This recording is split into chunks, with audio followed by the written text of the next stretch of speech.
going to do, I'm going to first of all talk about the Business School of Will Writing, who we are, what we stand for. I'll then talk about my journey in this industry, how I got to do what I did. And then what we'll do, we'll look at wills from a client perspective, and then we'll look at wills from our perspective. If we're going to add will writing to what we're currently doing, how's that going to look from our point of view? And then what I'll do then is I'll talk about fast tracking your success, okay? And then we'll have a little break, and then I'll just wrap up. We're here for a purpose. Now, we hope to have a full room. We haven't.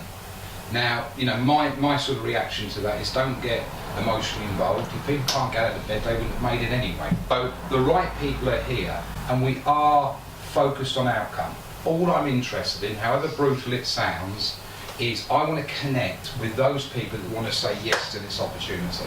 Because when you start this, you need enthusiasm, you need engagement. As you'll see, when I started my industry, I took some quite brutal action. But I put up with it for 7 years, and the lifestyle was poor. My view was, if I'm going to be motivated to go forward, I knew I wanted lifestyle, I knew I wanted my own business, I need a reason to go forward. So a bit like Caesar and the old invasion, you burn your boats, you can't go back. So I just resigned, and then I decided, what am I going to do? But the fundamental thing I first of all needed to look at is, can I replace my income from the city? My first year, I earned more doing this than I did in the city. The second thing that I needed to do, and without a job, remember, is I needed to go into something I could set up fast. You can go Monday morning, and you can earn money. And this industry ticks all of the boxes. Let's say Jim's got 2 kids, and Jane's got 3. Yeah, and this money came from a first marriage, which they're buying the house. But that aside, we're going to take an example that Jan here dies. So according to the terms of the will, Jim gets the whole house. Now, Jim might live for 35 years. Be a bit diplomatic here. It's not unreasonable that he meets another lady and they get married.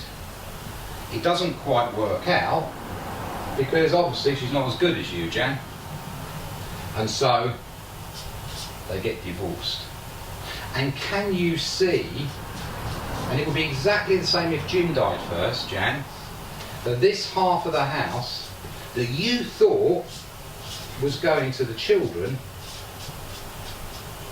never gets there. The company I worked with, I won't mention their name, brought Tim in to do training on estate planning because traditional mortgage brokers weren't even doing the protection, let alone estate planning. I did this with every single client. The price was actually more because it was fixed by the company, and the only time anybody didn't take a full estate plan forward is if they already had something. It's very, very simple training. It's a very simple story. So I've then started working for another network recently, and they've got a referral service, which I thought, well, I'll try that out. And very simply, the money side of that, which is a really good commission, is still not as good as doing this. But I've done this, and it really does work. And it's really easy because people need it, and we show them how to do it. You can get up in the morning, you can work hard on the days you need to really smash it out, and then maybe the next day take it a bit easier. I can give you everything, but I promise you the one thing I can't give you is desire and drive.